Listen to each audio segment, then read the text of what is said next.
Seeing you here still feels almost unbelievable. When we left those letters at the bank, we weren't even sure they would ever reach you, or if they would simply remain there as part of an inheritance. At the time, we only thought that perhaps you deserved to know what had become of us. But we never imagined that those very letters would guide you back to us, back home, back to your family.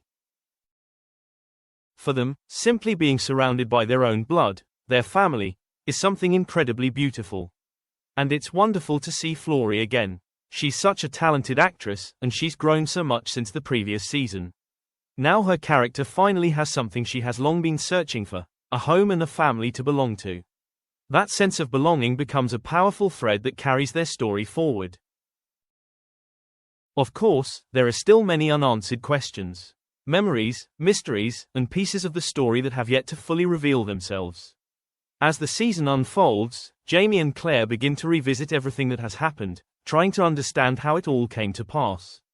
Was it simply coincidence, or is there something deeper at work? Even after the first episode, there are lingering questions left hanging in the air. And as the season progresses, some of them may be answered, while others might continue to remain a mystery.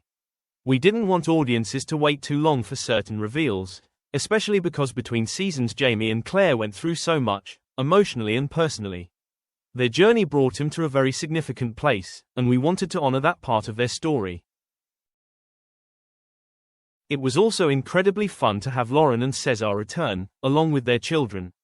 Those scenes were so sweet to film. We had a wonderful time on set, and the young actors were absolutely amazing. Watching Claire's character evolve over the years has been particularly special. We've seen her from her late 20s all the way into her 60s. Over time, she softens, becoming more reflective and less impulsive. That quieter, more contemplative version of Claire is truly beautiful to watch. Bringing back familiar characters also allowed us to tell a deeper, more complete story for them. It wasn't just a brief appearance in a single episode, it was a meaningful arc. Audiences love seeing characters they know and care about return, especially in a final season. That made the experience even more special, because we truly care about one another both on and off screen. From Brianna's perspective, Season 7 felt quite isolating. She spent much of her time alone with the children. With the different timelines in the show, it often feels like characters are living in completely separate worlds. At times, it even felt like she was part of an entirely different show from Richard. So in Season 8, having everyone reunited again felt wonderful, almost like returning to the old days. It's rare in this series for everyone to exist in the same time period, so that reunion was a truly beautiful way to close out the story. One particularly fascinating aspect of the story is how Jamie becomes consumed by a growing obsession. It slowly eats away at him, almost like an illness. Throughout the series, Jamie has faced many different enemies. But this time, the struggle isn't only external, it's internal as well.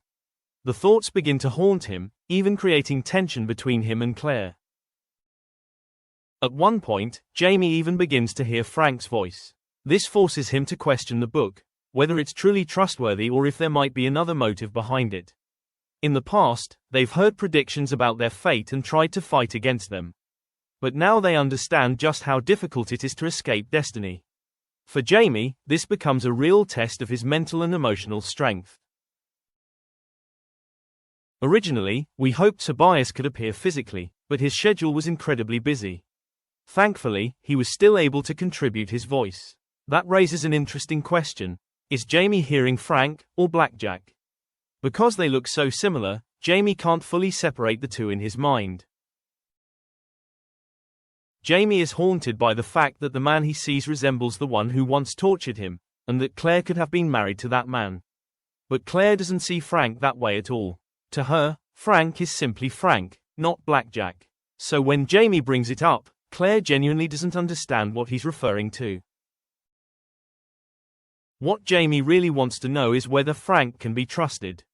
Is the book an honest historical record? Or was it written with some hidden purpose, perhaps to drive a wedge between him and Claire? Claire herself is conflicted as well. Was Frank capable of something so manipulative, or was he simply a brilliant historian? There's also a powerful full circle moment in the story. Back in Season 1, Claire told Blackjack the date of his death. Now, in Jamie's mind, Frank, or Blackjack, is the one telling Jamie the date of his own death. It creates an eerie and poetic loop within the narrative. The book itself raises another question: is knowledge power, or is it poison? It contains a great deal of insight about the future, though not everyone knows exactly what's inside it. Brianna, in particular, seems to know more about the book's contents than Roger does. Perhaps they keep it in the hope that the future might still be changed, or at least so they can prepare for what lies ahead. Because even if you believe the future cannot be altered, you can still try. In the end, the book represents Frank's life's work. He wrote it to warn Jamie and Claire. For Brianna and Roger, withholding that message would almost feel like a betrayal. Even if sharing the information creates chaos, doing nothing would weigh far heavier on their conscience. And even if history cannot be changed, knowing what lies ahead still provides one important advantage: the ability to prepare. That's also why callbacks in storytelling are so meaningful. As a viewer, when something from earlier seasons reappears, it creates a sense of satisfaction, a feeling that the story remembers its own past. It's like a small reward for the time and emotional investment the audience has made in following the journey all along.